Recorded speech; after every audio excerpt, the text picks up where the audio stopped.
Well, Natasha Ghanem joins us from West Jerusalem with more on the crisis in Israel.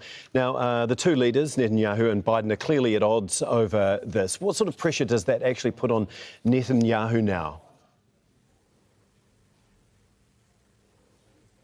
Bear in mind, this is a long-standing relationship between American President Joe Biden and Prime Minister Benjamin Netanyahu. They've known each other for 40 years by Netanyahu's recollection. The two have not met since Netanyahu has taken office in December, and President Biden, up until Tuesday evening, had never been so clear publicly about his opposition to the judicial overhaul, though we know from the American media that the Biden administration had been pressuring Benjamin Netanyahu and his administration to calm the streets, to come to some sort of compromise.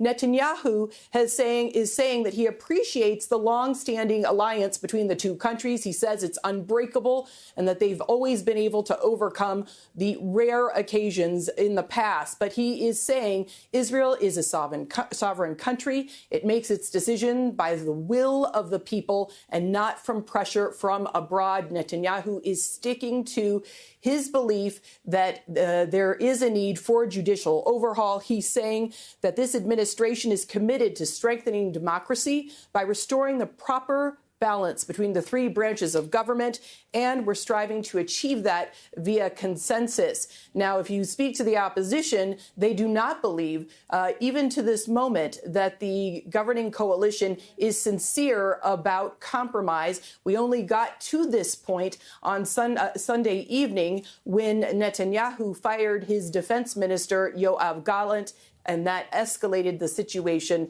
considerably. Just on that point, is there an update on negotiations with the opposition to resolve this crisis? I mean, how are they going?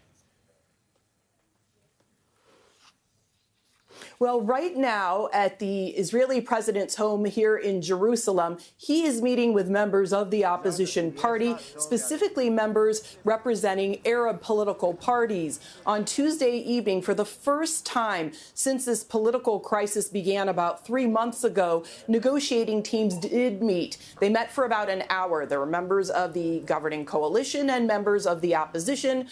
Israeli reports say that there was not much progress, that it was more a setting of the stage of future negotiations, and there are negotiations planned today as well. But President Herzog said that he hopes that the negotiations will, quote, calm the spirits, lower the flames, and lead to positive results with a broad agreement.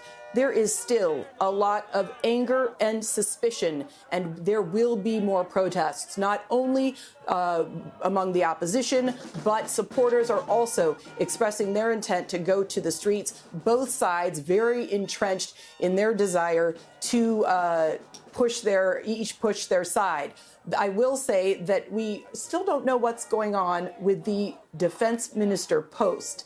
Now, the Sunday evening, Netanyahu did fire Yoav Gallant, the defense minister, but he never received a formal dismissal letter. And yesterday, Gallant attended a routine security meeting, and Netanyahu has not said a word about the defense minister since then. There is a lot of speculation that perhaps for the time being, to calm the situation, that the status quo will remain in terms of the defense minister posting, and Gallant will remain at his post. OK, thank you so much. That is Natasha Ghanem for us in West Jerusalem.